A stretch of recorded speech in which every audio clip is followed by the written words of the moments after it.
નમસ્કાર દર્શક મિત્રો, આપ જોઈ રહ્યા છો IHRTC ન્યૂઝ અને હું છું રિપોર્ટર દિનેશ કુમારસિંહ બાબરિયા ઘેટી.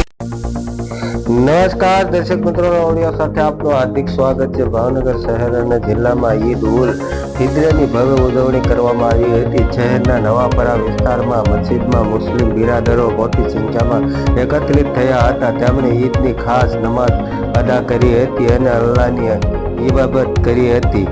શહેરની તમામ મસ્જિદોમાં મુસ્લિમ સમાજના લોકોએ નમાઝ અદા કરી હતી. નમાઝ અદા કર્યા બાદ એકબીજાને ગરમ જોશથી મુબારક ઈદ પાઠવી હતી. હલકા ટોકી સિહોર, વડવા, નેરા, સાંઢિયાવાડ, શિશુ વિહાર, નવાપરા અને કુંભારવાડા વિસ્તારમાં રોશનીય શણગાર કરવામાં આવ્યો હતો.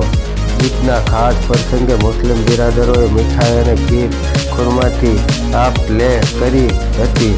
આધુનિક સમયને અનુરૂપ સોશિયલ મીડિયા પર એકબીજાને શુભેચ્છાઓ પાઠવી હતી. આ રીતે સમગ્ર ભાવનગર ઈદ ઉલ ફિત્રની ઉમંગભેર ઉજવણી કરવામાં આવી હતી. અને હું છું રિપોર્ટર દિનેશ કુમારસિંહ બાબરિયા ઘેટી.